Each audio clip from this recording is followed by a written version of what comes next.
Welcome to the first lesson of the Animotion Camp course. In this lesson we are going to talk about an important tool, Timeline, which will allow us to create animations and manage time in our project. Before we start, I want to make it clear that I will be using Blender 3.6.1 for this course. If you are using a different version, some things may be slightly different. Also, some features may have bugs in different versions. So I suggest that you use the same version so that we don't have any differences in the way the program works. In the description below this video, you can download the project used in the lesson. Let's get started. Timeline is a tool for managing the timing of your animation project. It is located at the bottom of the Blender interface. If you've worked with modeling or sculpting, you may have gotten rid of this window. But now is a good time to use it. Blender has ready-made workspaces for various tasks, including animation, but I prefer to customize windows for my needs in workspace layout. At the top of the timeline are the frame numbers. Each frame represents a unit of time in your animation. You can switch to seconds with the Ctrl-T hotkeys. This way we see the time calculations in seconds. But it's more convenient to work with frames, so we'll return the calculation in frames. On the timeline, you'll see a vertical bar that indicates the current frame in your animation. This is the current frame indicator. You can change the visual size of the timeline by scrolling the mouse wheel. And by holding down the mouse wheel, we can move the timeline workspace. In the upper part of the window there is a block of buttons. The main button we need is to play animation. But it is more convenient to play animation using Shift Spacebar hotkeys. With the same keys we stop the playback. There is a button to play the animation backwards. There are also buttons to move to the end of timeline and to the beginning. For this purpose there are hotkeys, Shift right arrow, move to the end of timeline, Shift left arrow, move to the beginning. When we have keyframes we can navigate through them. This button moves forward to the next keyframe, and this button moves backward through the keyframes. There are also hotkeys for this, up arrow, next keyframe, down arrow, previous keyframe. If you are missing keyframes, just select the ball and they will come back. We'll talk about this button in the keyframe tutorial. Next, at the top of the timeline, there are the frame pointers. This window shows which frame the current time indicator. If I put the pointer on frame 63, we can see here that it is on the 63rd frame.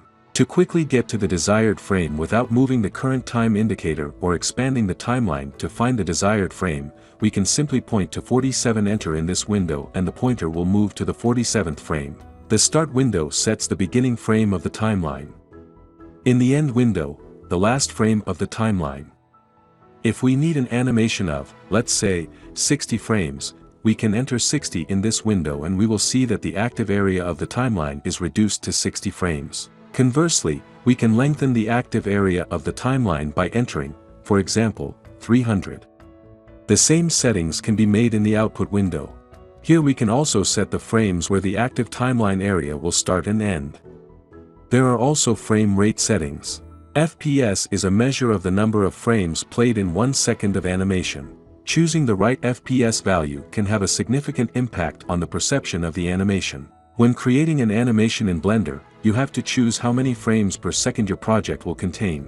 Typically, the default values for different types of projects are as follows.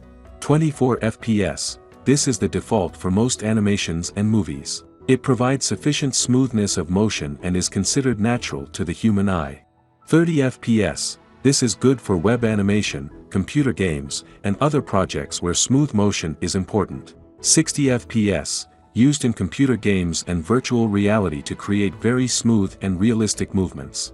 However, it can also require more powerful computer resources. This is because the program has to render 60 frames for each second of animation instead of 24 or 30.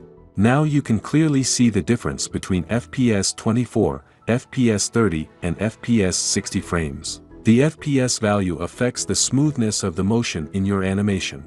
By choosing a higher number of frames per second, you can create a smoother animation, but this can also increase the load on the system. On the other hand, fewer frames may result in a less smooth animation. When choosing an FPS, consider the audience for your animation and the type of project. In most cases, 24 or 30 FPS provides a good balance between smoothness and performance. We will be working at 24 frames per second. When we start an animation, there will be a hint in the upper left corner of how many FPS are being played in real time. If you don't have it, you can turn it on by selecting text info. The more complex your scene is and the weaker your computer is, the less FPS Blender will be able to reproduce in real time. In cases where Blender cannot play back the FPS you set in real time, the animation speed will slow down. We can adjust the playback so that Blender skips some frames. In this case, the animation speed is maintained. The Playback tab has a synchronization setting. The default is to play every frame. As soon as the computer's performance becomes insufficient, the animation will slow down. In these cases, we need to set frame dropping to let Blender skip frames while keeping the animation speed as it was originally. There is also sync with audio, but we won't be needing this setting for a while. When we start working with the characters, we'll use frame dropping. For now, I'm going to bring back the play every frame. You can add markers to the timeline to mark important moments in your animation. This can be useful for orientation when working on a project. There is a marker tab for this purpose, but it is easier to use hotkeys. When the mouse cursor is in the timeline area, we press the hotkey M.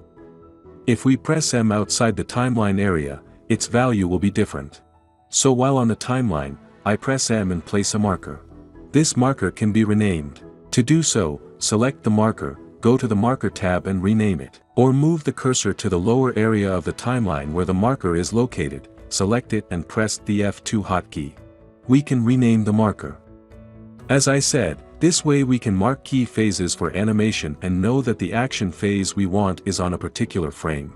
You'll see later that this is a useful tool. To delete markers, you need to put the cursor on them and press X, delete marker.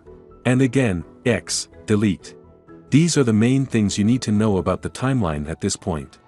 To continue, we need to understand what keyframes are. Let's explore this topic in the next video.